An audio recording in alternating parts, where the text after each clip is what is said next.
Coming up on Let's Get to the Points. Tonight is all about the top 10 destinations to visit in 2025. All of us here on the show have been to Japan, and we have no problem returning to. It's still a destination that needs to be on your bucket list. And for the 2-hour flight, they were charging $700 round trip in economy. Oh my God, $700? That's a lot. You need 2 Capital One travel credits just to cover one flight.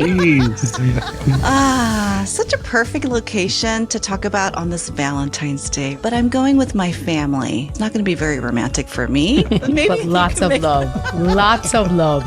The longer the flight, the more there is to sleep and eat and sleep and eat. And that's what you do, Miguel, right? Sleep, eat, That's sleep, right. eat. And a movie. And a movie. That's right. Now, let's get to the points. She loves elevating family travel into a luxurious, affordable, and unforgettable experience. It's Serena. When he's not on the road, he's finding the deals that'll get him there. It's Miguel. She has taken her family from Spirit to Etihad First Class, but she's only loyal to a great deal. It's Nicole, and his true love is traveling the world in first class, using his points and miles, that is. It's Mitch Shannon. Hi there. Thank you for joining us on Let's Get to the Points audio video podcast, where we bring you the very best in tips and tricks in the worlds of miles, points, and travel. I'm Mitch Shannon, joined by my co-host. They are the best experts in everything points, miles, and travel. First up, she's visited every corner of this globe, including the very hot weather destinations. It's Serena. Hi, everyone. Some of his top destinations he's been to includes the ones that are on your list. It's Miguel. Hey, what's up? And she's got an ever-growing list of top destinations to visit, and she's going to share a couple with you tonight. It's Nicole. Hi, guys. How are you? Please help us out. Click that subscribe button now below to our YouTube channel, Spotify, Apple Podcasts, or wherever you watch or listen. Also, don't forget, sign up for our weekly newsletter where we send you the latest news in points and miles. Now let's do it. Let's get to the points. Tonight is all about the top 10 destinations to visit in 2025. And since love is in the air tonight, it being Valentine's Day and everything, we're going to share some destinations that make great getaways for you and your P2. And we're each going to pick a couple of these destinations, discuss some of the best ways to get there on points and miles. We're going to talk about if we've been to any of these destinations or not. And as always, we invite you to join in our conversation as well by leaving a comment below. Now, gang, I got to admit, I took a sneak peek at your lists and your destinations, and I gotta say, I'm really excited to hear about some of these places, but I'm even more excited to learn how you all are gonna do it on points and miles. So, Miguel, I think we need to start with you, and this one's very high on my list. It's Bhutan, right? Yeah, I want to talk about Bhutan because I think it's highly underrated. And I get it. It's not easy to get there in points and miles, but I think it's still a destination that needs to be on your bucket list. First off, Bhutan is tiny. It's about the size of Maryland and it has a population about 800,000 people. But it makes up for its size by being, as the kids say, cool AF. It's actually the world's first carbon negative country, meaning it absorbs more carbon than it produces. Now, why is this important? This is important because they prioritize its untouched natural beauty and it makes it one of the most sustainable destinations you can visit. But this untouched beauty does not come cheap. As part of its high value, low volume tourism policy, Bhutan imposes a daily sustainable development fee for all tourists. That fee is only $100 a day or $50 for kids aged 6 to 12 until August of 2027. After that, it's supposed to increase up to $200 per day for you to visit this country. But what really sets Bhutan apart is something called gross national happiness. Instead of measuring success by GDP like the rest of the world, they believe true progress isn't about making more money, it's about their people feeling happy and fulfilled. So what exactly is gross national happiness? Think of it as an alternative to the GDP. Most countries track things like how much money is being made and how fast the economy is growing. But Bhutan says, nah, let's focus on a quality of life instead. They measure happiness through 4 key pillars: sustainable development, cultural preservation, environmental conservation, and good governance. So what is it like to actually visit Bhutan? First of all, it's not packed with tourists. In a typical year, they only get about 150,000 people to visit Bhutan, which is a fraction of what places like national parks in the US get. If you love avoiding crowds, this is your dream destination. Culturally, it's super traditional. The country's full of monasteries and fortresses, and they take their heritage seriously. You'll see monks walking around in bright robes, prayer flags everywhere, and an insane landscape of mountains and valleys that looks like something straight out of a painting. Bhutan has 19 different languages, but English is widely spoken since it's a part of the education system. So getting around shouldn't be a problem. Now let's talk about logistics. How can you get there? Bhutan has one international airport, Bado Airport, which is often ranked as the most dangerous airport in the world due to its challenging location. The airport landing is so challenging that only about 50 pilots are qualified to do it. Now, when I was looking up flights to get there was only 3 airlines that fly there. It's Druk Air, which is state-owned, Flex Flight, and Bhutan Airlines. And neither of those participate in any major points programs. And let me tell you, these are not cheap. I looked up the random date from Delhi, and for the 2-hour flight, they were charging $700 round trip in economy. Oh my God, $700? That's a lot. You need like 2 Capital One travel credits just to cover one flight. Yeah, so you would need to get to either Singapore, Delhi, Bangkok using points. And then that last leg, you need to use cash, or because as it is a cash flight, you could try maybe like the Capital One Purchase Eraser to use your points for that. Or if it shows up in the Chase or American Express travel portal, you could book through there. That way you could use your points. But this destination is not going to be cheap because they charge this sustainability fee, and the cash flights to get in there are very expensive. But I think the payoff, the luxury of this destination is not necessarily staying at a Park Hyatt, Serena, or anything like that, but is that there's not that many tourists there. So you're really paying to be away from all these people. Miguel, I would definitely go to Bhutan, even if there's no Park Hyatt there. You know why? That's because there is another property there that I've been wanting to go to, and it is called the Bhutan Spirit Sanctuary. And you can use points to book that hotel. There's not that many points properties, but there are a couple of Le Méridien, which are part of Marriott. There's that Spirit Sanctuary, which is small luxury hotels of the world that you could book through Hilton. And there's Nicole, there's a Six Senses. IHG. Guess where I'd stay with the Six Senses. That's Mitch.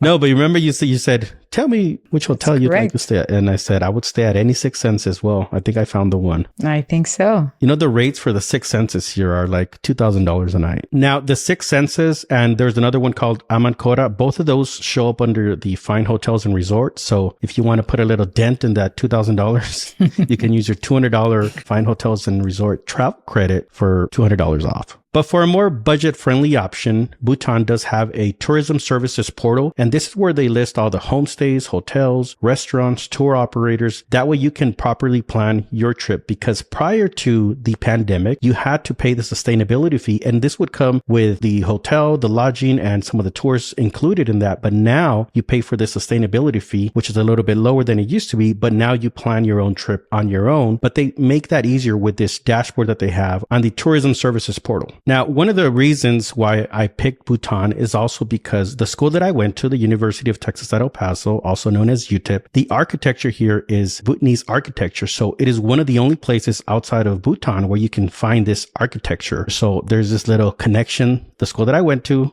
and Bhutan. So maybe that's another reason that I want to add it to my list as well. Okay, Miguel, I want to make sure that I got this right. So it's going to cost me $750 for the round trip flights to get there. It's going to be about another $100-ish some dollars to be able to enter the country as well. So let's go ahead and round it up to $1,000. Okay. You're telling me I pay $1,000. I don't have to deal with tourists and I get to stay at some spiritual sanctuary. Sign me up. This is what I have been waiting for. So what else did you learn? Tell me everything you've learned. Mitch, don't forget that $1,000 is after you make your way to the other side of the world. You have to get to either India, Bangkok, or somewhere in Asia just to be able to get to Bhutan. Sign me up. Of course, Serena. Why not?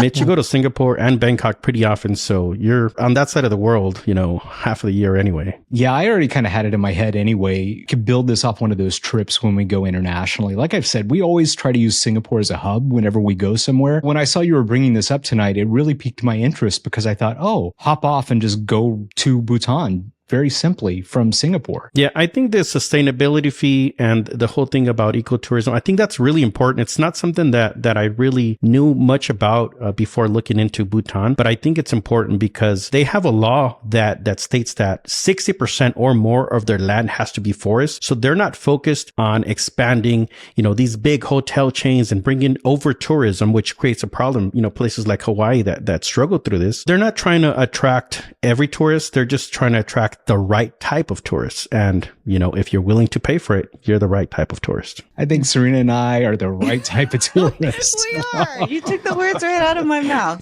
This might also be a great trip for someone who is on a work trip on that side of the world. Like if your company is paying for you to go to somewhere in Asia, and I know some companies are very flexible and they may extend you some additional days in addition to the work trip. Maybe you could do like what Mitch is doing and add this onto your work trip. Like Miguel says, you're already on that side of the world, so this would be an easy add. Next, we're going to talk about Greece. Such a perfect location to talk about on this Valentine's Day, right? And rather than telling you how I would book it, I'm going to tell you how I actually booked it because I'm going to Greece this summer, but I'm going with my family. That includes parents and children, so it's not going to be very romantic for me.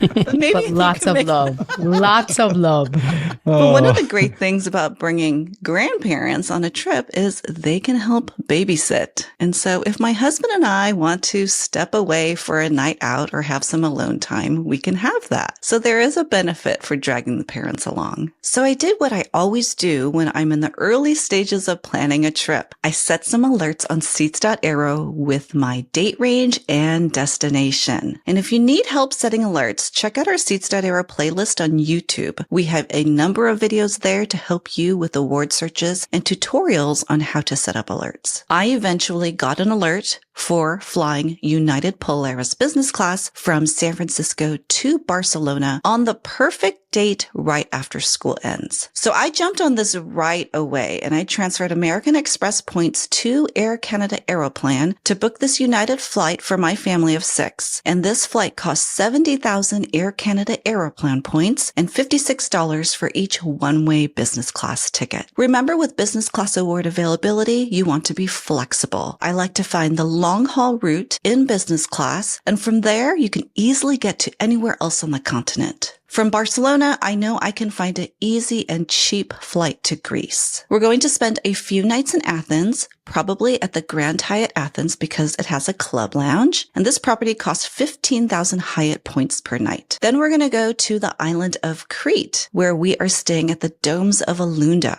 I talked about this property during our Marriott episode, which is episode 79. I talked about how I booked it, how many points it cost, and the great features of this property. After Crete, we're also going to spend a few nights in Santorini. I booked the Canaves Epitome in Santorini. This is an SLH property, which is bookable with Hilton points. And the great thing about this property for my family is they allow a maximum of 3 people in the room. This means with my family of 6, we only need to have 2 rooms. A lot of European hotels have a maximum capacity of 2 people in each room. So I was very happy to find an option that required me to only book 2 rooms. Each night at Canaves Epitome cost 140,000 Hilton points per night, but I also used some Hilton free night certificates for my booking. For our flights home, finding business class seats for 6 people is not an easy task. One of the ways we overcome this is to split up the family and fly home separately. Now, I understand this is a very personal family decision. Some families are not comfortable doing this, but my family is okay with this, especially since it's at the end of our trip anyway, and everyone prefers to travel home in comfort. So from Greece, I'm sending my husband and my older daughter back home early because my daughter needs to get back home for soccer. They will be flying Qatar Airways from Athens to Doha, and then on Qatar Q Suite from Doha back to San Francisco. And I booked that on Qatar's website for 85,000 points and $250 in taxes per person. I transferred the 85,000 points per person from American Express to British Airways, and then transferred those points from British Airways to Qatar Airways to book this flight. And then the rest of us are going to continue on to Italy. So one thing to note about Greece, it's a high demand destination, and there are many ways to get to Greece from the US. One of the more popular ways is flying Emirates on their 5th Freedom flight from Newark, New Jersey to Athens. And they have a new business class seat on this Emirates route where each seat has a direct aisle access. Finally. Finally. Yeah. And if you're lucky, if you search on Emirates' website, you might be able to find the round trip route for this flight for only 108,000 Emirates Skyward miles. But if you don't find the round trip for this low saver level, that's okay, because you can still find one way at a rate of 87,000 Emirates miles, which isn't that bad. Just remember that there are a lot of options to get to Greece. And if you want to go, I recommend setting a Seats.aero alert from the United States to Europe and to see what triggers for the dates that you want to go. And remember to use our promo code because we have a discount for you too as well. Serena, something else about the saver level awards for Emirates is that if you don't find the round trip for 108,000, you can still do like a mix and match where one of the ways is the half price of that 108 and then the other is a full fare. So you could actually still get it cheaper, but you have to be searching and booking round trip for these two up here.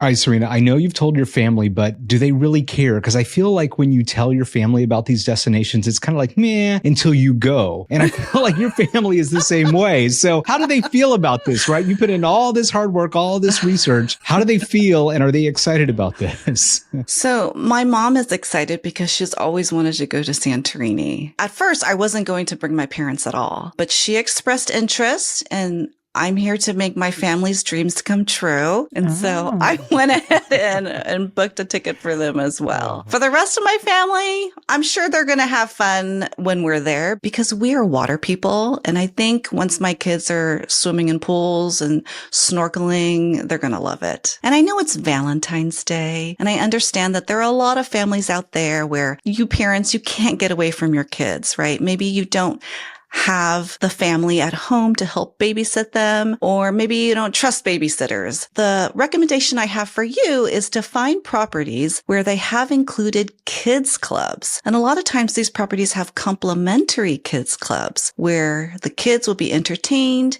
and you and your partner will have a chance to get away and have a little bit alone time, even on vacation. Sign me up. So one of the examples was the Park Hyatt in Dubai. They have a really great kids club, and my kids actually don't like kids clubs, but when we went in there to check it out, they said to me, you can leave now. So they really enjoyed it there. And then all-inclusives like the Hyatt Zivas and then the Dreams properties, they also have included kids clubs too. So my top pick destination tonight, it covers two things. It covers the top 10 list, and it covers what else? Valentine's Day, because it's kind of about love. Well, for us, that is anyway. My destination, it's a place we've been to many, many times over the years, and it never gets old to us. And when I was doing the research for the show tonight, I went back and I counted, and believe it or not, we have been there over 20 times in the past 20 years. As you may or may not know, Polrit, my P2, he's Thai by birth. So over the years, going back to Thailand has almost become somewhat of an annual tradition for us. And to me, Thailand has become a very special place for many reasons, but for me, it's a window into the culture, the traditions, and I'm going to be very honest, the food of my P2. And way back before COVID, there are some years where we would go 2 to 3 times a year. Thailand is very familiar to us. It's very comfortable, and it's a place that we look at where maybe sometime in the not so distant future, we would like to retire to in the next phase of our lives. So why is Thailand so special? First, I got to say it's the people and it's the culture. Thailand is a very customer service oriented place. And I was thinking back, and I honestly can't even think of a bad experience we've ever had there. And we've done all the tours, many of the destinations, more. So here's just a couple of our favorite things about Thailand. Let's talk about the hotels. The first thing is when we go to Bangkok, we always try to stay in the Siam Ratchapasong area. We think that's probably the best location to kind of stay. Some of our favorite properties that we've stayed at there over the years are the Athénée. It's part of the Luxury Collection by Marriott. There's the Renaissance that's nearby. The Park Hyatt Bangkok, hands down, one of our favorites, one of the best breakfasts ever too. And it's in a great location, connects you to the BTS SkyTrain, and it makes it very easy to navigate this entire area. Another hotel we haven't tried, but it's high on our list is the Waldorf Astoria Bangkok. Heard great things about that. And it's right next to the Grand Hyatt, which is in that same area. There is an Intercontinental right there as well. We've stayed there for one night, but we really didn't enjoy our stay there. So I don't think I'd recommend that one. So as you can see, Thailand is very special to me for many reasons. Now, Nicole, I know you have been to Thailand, and I don't think you have been to Thailand before, right, Miguel and Serena? I haven't, but after watching Nicole's special edition video, I said, I was going to put on my list. Lo and behold, I'll be there next month. So I need you to craft me a 3-day itinerary for all the must-dos for food, where to stay. Okay, where to stay, I'm going to have to go with Marriott because they have this double elite night promo right now. And I'm trying to requalify as titanium. So it narrows it down to a Marriott property for me for these 3 nights. So I need some help with that. So back in the day, that used to be our big thing, was which Marriott brand we were going to stay at in Thailand, because, you know, we are, get your face ready, Miguel, lifetime platinum with Marriott. Exactly. So I would highly recommend to you the Atenay. We stayed there probably 2 or 3 times over the years. Got an incredible lounge there. And the room, back when those suite nights used to be really good with Marriott, they would give us a suite there. We could cash those in and use those. And the room was fantastic. I would definitely look at the Atenay, if not the Renaissance. I think those are probably 2 of the better Marriott locations that you could stay at. Yeah, those are 2 of the ones that I was looking at. I was also looking at maybe Le Méridien, but I read a lot of good things about the Atenay, even though I thought it was pronounced Athene. Now, Serena, you haven't been to Thailand, if I remember right. I have not, but ever since my kids saw your Pattaya video with the elephants, they've been wanting to go. So we'll make it there maybe in the next few years or so. And speaking of elephants, Nicole, you did the elephant tour, right? We did. We did the elephant tour in Phuket, and that was one of the major highlights for our trip, and our family absolutely loved it. Serena, I think your kids are going to love it too. Okay, so now that you want to go to Thailand, let me tell you about a couple of ways getting there, since we've done many of the different routes over the years. And Miguel, maybe we can talk about this in a minute. It's a great way to get to Bhutan from there as well. Way back in the day, we used to do Thai Airways. They had a nonstop from LAX to Bangkok. And Nicole, I did that in coach. It was over 16 hours. We used to do that nonstop. I know. Oh In coach? In coach. Oh my God. Are your ears bleeding repeating that out loud to the public? I will say my went numb on that 16-hour flight. I remember those days. I think I've paid my dues since then. How many times did you fly this coach flight? It was probably 2 or 3 that I've done that coach flight, nonstop to Bangkok. Now I have a question. Would you do coach to Bangkok or Spirit to Las Vegas again? Oh, God. Wow. I'll let you think about it. Go on. Tell us about Thailand so you can forget I even brought that question up. All right. Okay. So sadly, here's the thing. That nonstop, it's not available anymore. But the good news is there is a nonstop on Air Canada from Vancouver, and I've seen some limited availability on them through Aeroplan. That's been nice. A couple of the dates, though, that I've seen, they never really work for us. But if you're looking for a cleaner options to get there without making a connection, Vancouver might be an option for you if you are on the West Coast. Of course, our favorite way to get there is the nonstop on Singapore from LA to Singapore. The longer the flight, the more there is to sleep and eat and sleep and eat. And that's what you do, Miguel, right? Sleep, eat, That's sleep, right. eat. Or is it eat, sleep, eat, sleep? I forget which order it is. And a movie. And a movie. That's right. And you can usually find some award space via Chris Flyer more often than not, sometimes up to 4 seats in business class too. You can also do Japan Airlines and ANA. So we always try to avoid going through Japan if we can, if we're going to make a connection onto Thailand. We much prefer going Hong Kong on Cathay or through Singapore. Now, if you're on the East Coast, you could also connect via Europe or Doha via Aeroplan or One World specifically. You could do it on Qatar. They've been flying their A380 from Doha to Bangkok there, and you just saw me on it in their bar. So if you want to try it, Miguel, that might be an option for you since you're going, seeing if you can get on that A380 to Bangkok. So for my dates, they're flying the 777 that they lease from Cathay Pacific. So I'll be flying Doha to Bangkok, Qatar first class on that 777. I kind of get a little bit of Cathay with the hard product. But going back to using this as a base for Bhutan, you know, if you're already in Bangkok, Singapore, that's how you can get on a cash flight to Bhutan and add that to your trip. I got to go work on getting my $1,000 off my Capital One cards to pay for all those fees, right, Nicole? Yeah, maybe you can use a cashback that you have on your Prime card, from Amazon. Ooh, that's a good idea.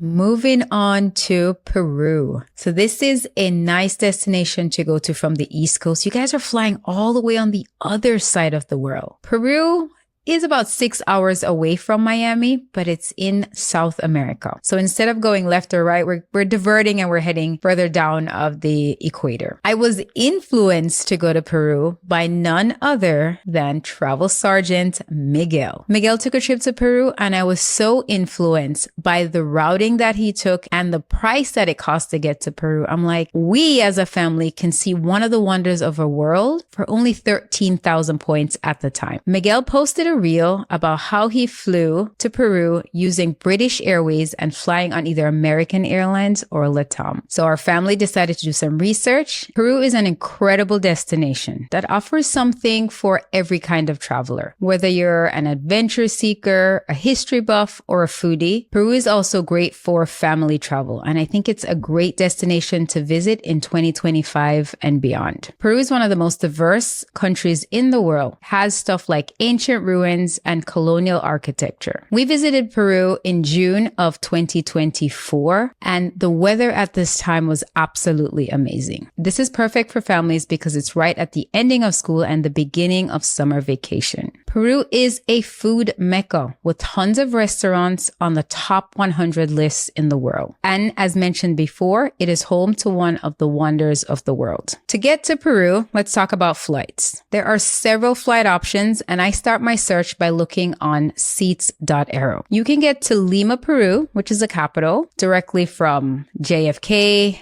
Miami, LAX, and Atlanta. You can fly on American Airlines, LATAM, Delta, or even United. You can use points from Alaska, Virgin Atlantic, Delta directly, or United themselves. Price for flights in economy start at 17,000 points, and for business can go up to 60,000 points. When we booked our flight, it was 13,000 points each way in economy and 39,000 points in business class. We would have booked through British Airways. That option is available if you have American Express membership rewards points. You can also book through Alaska and Virgin if you want to fly on American Airlines or LATAM. We stayed at the Hyatt Centric in Lima, and this is a very nice hotel. While we were there, the national football team was staying there before one of their games. If you're flying off to Cusco to visit Machu Picchu, there are several hotel locations directly at the airport. There is the Holiday Inn Hotel and the Wyndham that is directly connected to the airport. To find flights from Lima to Cusco, we use this opportunity to earn points instead of using points. You can find cash flights from $80 all the way up to $300. If you book early, you stand a better chance of getting a cheaper fare. Now you can use the travel credit from Capital One to book these flights or choose to pay with cash. We choose to pay with our Chase Sapphire Reserve to earn 3 points on travel and also for the travel protections at the time. So after we flew into Lima, we decided we were going to stay at an Airbnb. I know this is a show about credit card points and miles, but there are a lot of Airbnb options in Lima and they're pretty reasonable. You can find Airbnbs for as low as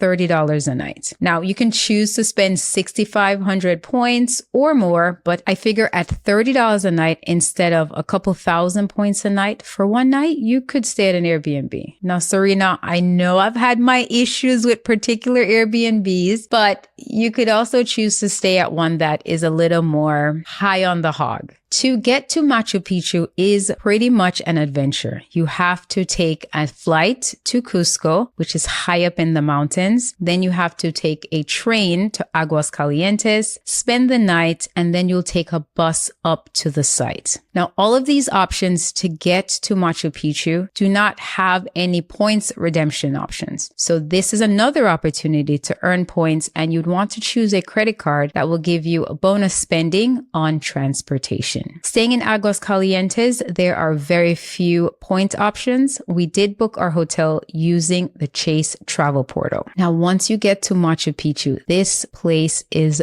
breathtaking. You want to plan accordingly because you have to buy your tickets well in advance. And don't be like me and book the wrong date. The date is different than it is in the US, so make sure to check your dates before you book it. You would want to get a tour guide, and we had an exceptional tour guide while while in Machu Picchu, and he gave us all the details and everything we needed to know about this amazing community. So when you're booking your ticket to Machu Picchu, know that there are different circuits, and we chose circuit 2, and that's one I would highly recommend, so you could get that iconic shot of Machu Picchu in the background. Miguel pointed out in episodes we previously recorded that Machu Picchu is not the main mountain that you see in everyone's Instagram pictures. Right, Miguel? That's right. Yeah, I highly recommend going during this time. The weather is favorable, and when we stayed in Cusco, they had a festival every day. There's some options to stay in Cusco. We weren't staying at the JW Marriott, but they let us leave our bags there while we toured the city. And I thought that was very good service, even though we weren't staying there. As long as you were a member. Thank you, Marriott. Thank you, Marriott. They even had their own alpaca, and you can take pictures and pet the alpaca. And I thought that was a great experience if you were staying at the hotel or if you're just a Bonvoy member. Now, I'm not sure if they're going to let everyone in, but your miles may vary.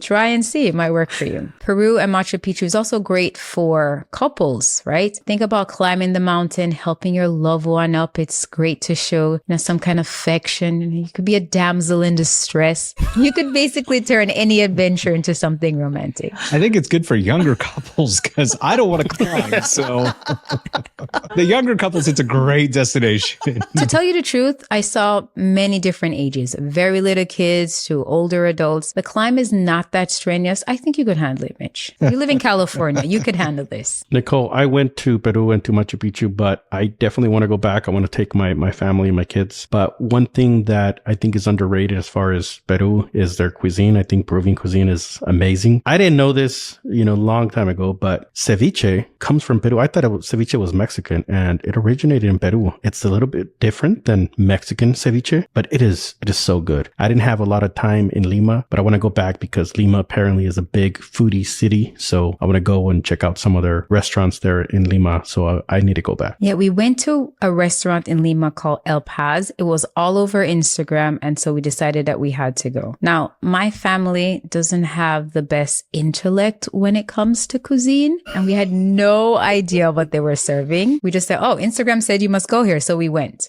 They were serving ceviche, and we have a friend that makes us ceviche here in Miami, but she uses the white fish and they had the red fish. When they brought the food to the table, we were like, oh, thank you so much. We ate all the sides and left the ceviche. Oh, but I'm saying that to say that a lot of people...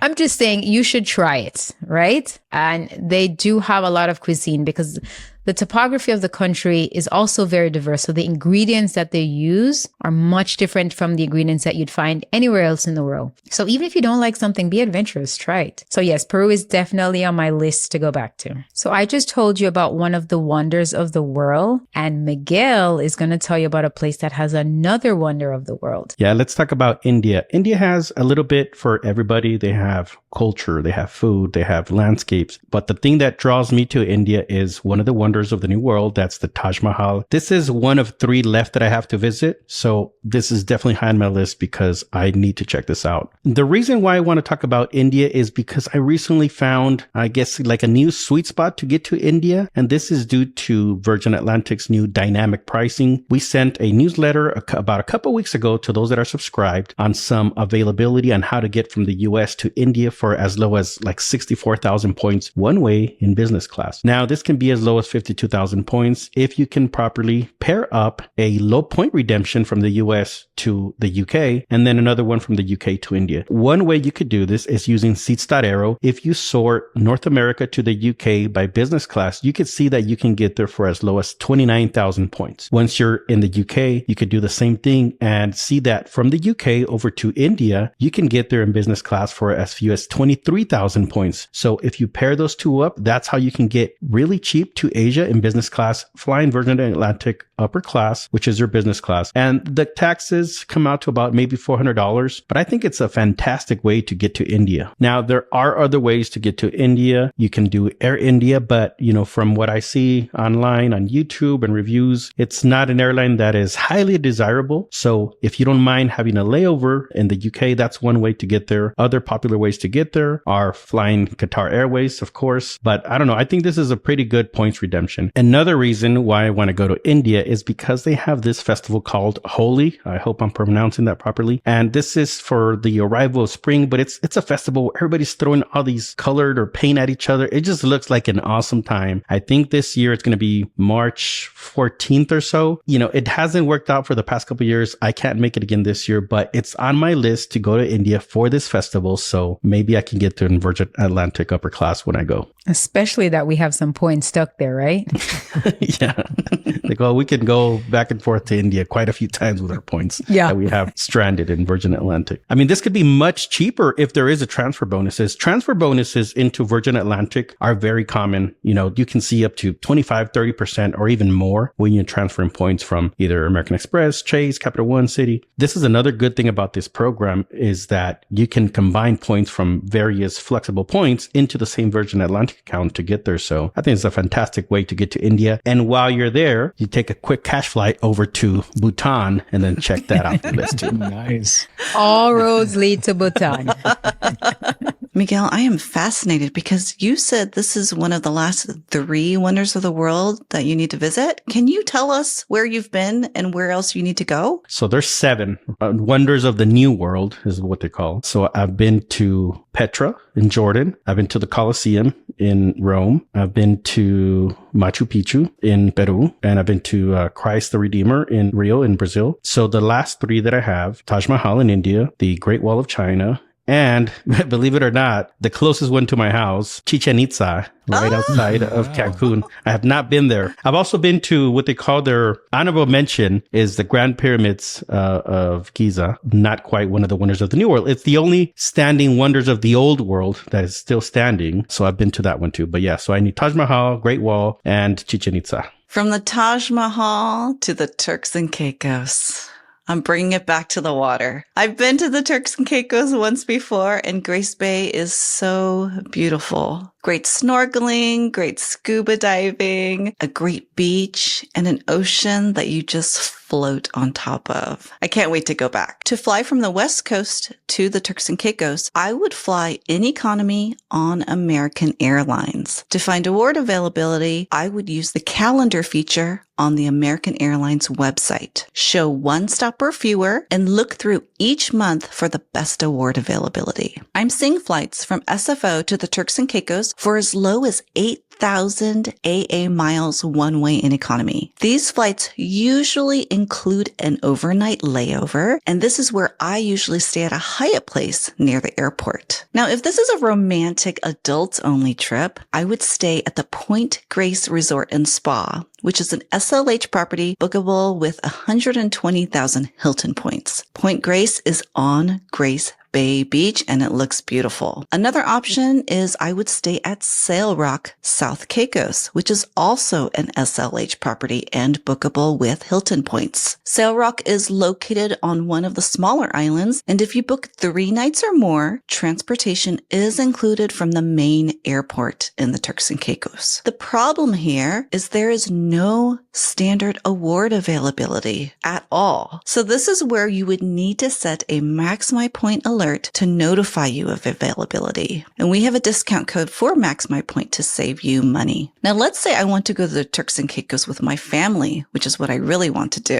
I am personally waiting for the Andaz to open, but who knows if that is ever going to happen. Instead, I would book the Ritz-Carlton Turks and Caicos, which is on Grace Bay, and allows 4 people in a room. You would need between 108,000 to 140,000 Marriott points to book per night, depending on the day. Now, I know that's a lot of points. My strategy would be to wait for a transfer bonus from American Express or Chase before booking. For non-points hotel options, you might want to book through the Chase portal or the American Express travel portal. Or you can redeem Capital One shopping cashback for a Hotels.com gift card to use on Hotels.com. With the Caribbean, you'll want to watch out for hurricane season. Hurricane season is officially in the Caribbean between June and November. For me, for the months of August and September, I avoid the Caribbean completely. So make sure you watch out for that before you book. Don't worry about those hurricanes. They scare me. I'm a West Coaster. We're not used to hurricanes. I understand. Yeah. Well, I'm quite the opposite. I'm from Jamaica. We're like, just another hurricane. Serena, you had me at Ritz-Carlton. Oh, I had myself at Ritz-Carlton. Serena, that sounds like a pretty fun location to go to. All right, I want to switch gears and I kind of want to go back to Europe a little bit. And I know Switzerland is on the top 10 list. While the most part, I'm kind of over Europe, especially the locations. Switzerland, it's very high on my list to return and visit to, especially in the warmer months. And, it's Valentine's Day. I think Switzerland is a great country to visit with a P2. It's very clean. It's very modern. It's got great food and it's very romantic as well. A couple of years ago, there was a mistake fare from the West Coast to Zurich on United and there was a cancellation and it turned into us somehow getting onto Swiss. I don't even remember how all that went down, but now I'm going to be honest. Swiss business class, it was just okay. It wasn't anything special. And if I'm going to be really honest, I would rather go on an Asian carrier all the way around the opposite way to the world to get to Europe.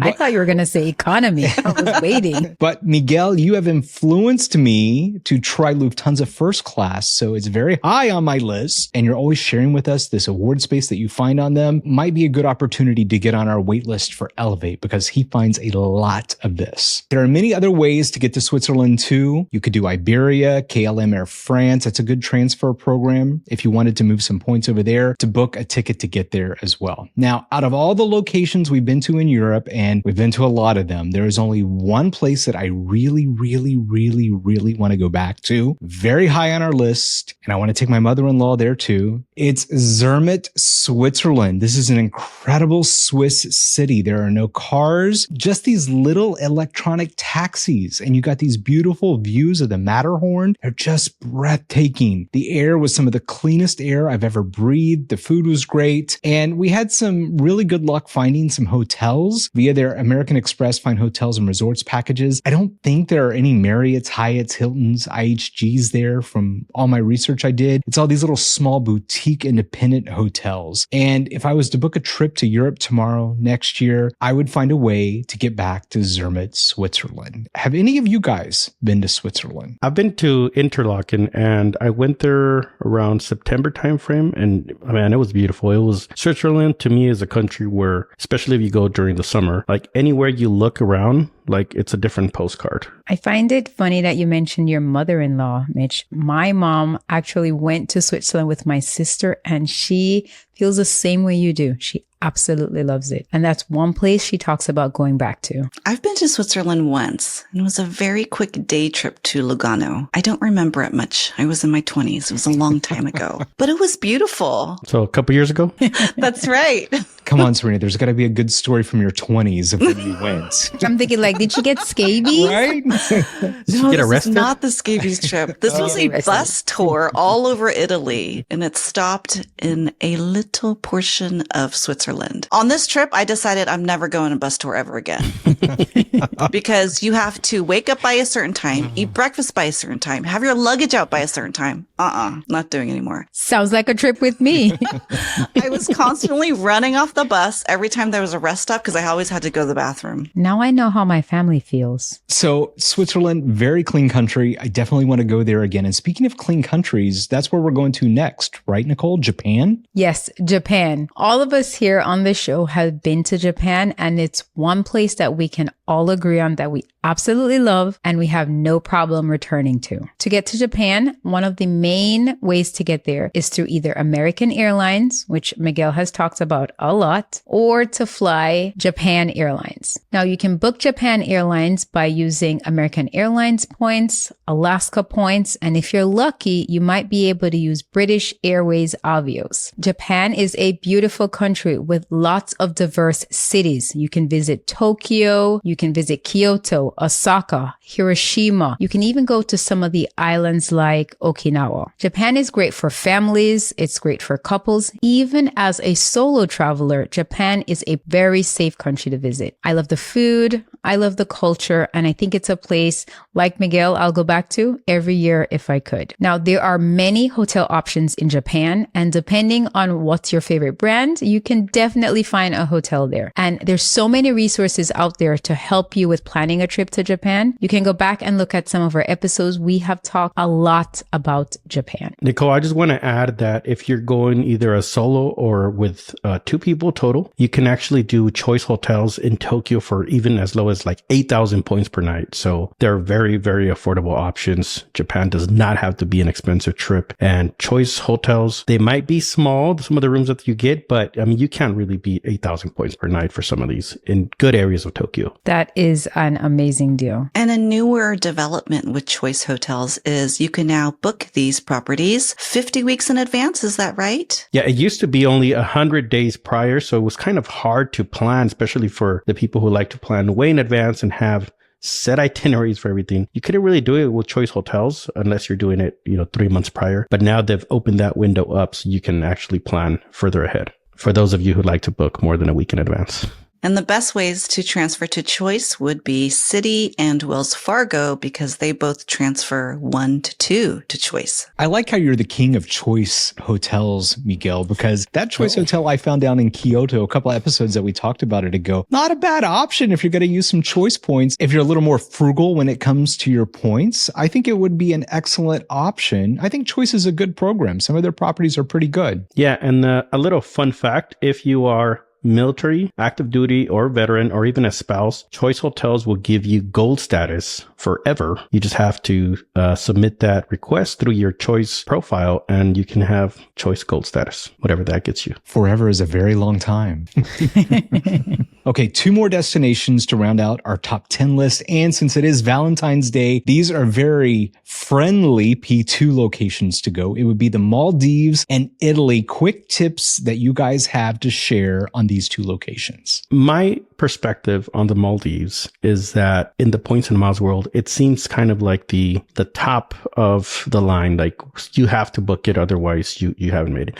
I don't think that way. I loved it when I went, but I don't think you have to go there. I enjoyed it because I was just there with my P2. It was, a romantic style getaway and I would recommend it, but I don't think you have to go there. Italy, I think you do have to go there. I'd love Italy, especially because of the food. And there's so many different parts of Italy that you can go, right? You can just go to Rome and do all the historical stuff. You can go to Venice. That's not quite like Bhutan because it's over touristy. I mean, they're charging a per day fee for tourists, but there's other places, right? There's the Amalfi Coast, there's Positano, there's Naples. Down Naples, you can go down to Mount Vesuvius and see where pizza originated. There's just so much about Italy that is great. So if I had to pick one or the other, I would do Italy every time. I love what you said about the Maldives, Miguel. I agree. But if you want to be in an overwater bungalow, Maldives is the place to be because there's lots of points properties there. For Italy, my tip is the Thompson Rome is expected to open hopefully sometime this year. So look out for that if you're planning to go to Rome this year. Okay, Miguel, I too like what you said about the Maldives and Italy. However, I have a slightly different point for you.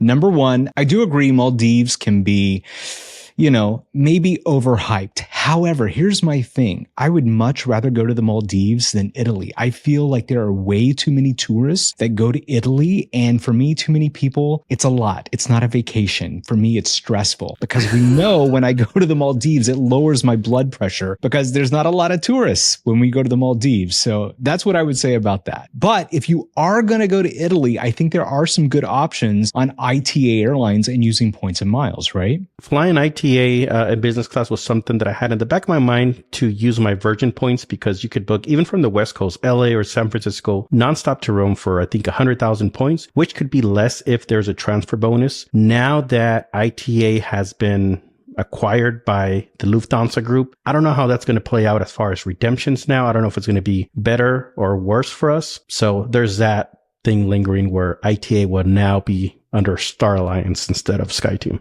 Now, what you two had to say about the Maldives has me worried for my trip. Like, do I have to go, knowing all the additional costs? But here's what I thought about. The taxes and fees for flying on Qatar are going up. The redemption prices are probably going to go up. And my free night certificates are expiring. So I'm like, I guess I'm going to go. But I feel like the Maldives is somewhere, like Serena says, if you have points and miles that you should try to take advantage of while you can. I disagree with Mitch, and I don't mind the touristy parts of Italy. I feel like it's because of all the tourists and all the popular things that made us want to go to Italy. But I do understand how it could be overwhelming. You can tie in what Miguel says and visit some of the less popular places and still get a good taste of Italy. So you can go for the food, the culture, but not be right in the middle of all the action. I think these are two great places, and I would highly recommend, if you're interested in going to either one of them, put them on your list, make the plans to go, and just do it. We have listed 10 different destinations that we think are the best for the upcoming year. Which one of these destinations would you choose to travel to? Let us know why. Is it the hotel? Is it the flight options? Is it that this place has always been on your bucket list? We want to know. Let's have a discussion in the comments below. All right, that's it for now. I want to thank all of our hosts. It's Serena. Bye, everyone. Thank you, Miguel. Later. And we're always going to see you next week, right, Nicole? See you guys next week. And I'm Mitch Shannon. Make sure you sign up for our email newsletter. Just snap the QR code right now on your screen for the latest and everything going on in the points and miles world. And we're going to see you here next Friday with a United Airlines megasode sharing everything that we know about United Mileage Plus. Thank you for watching and listening.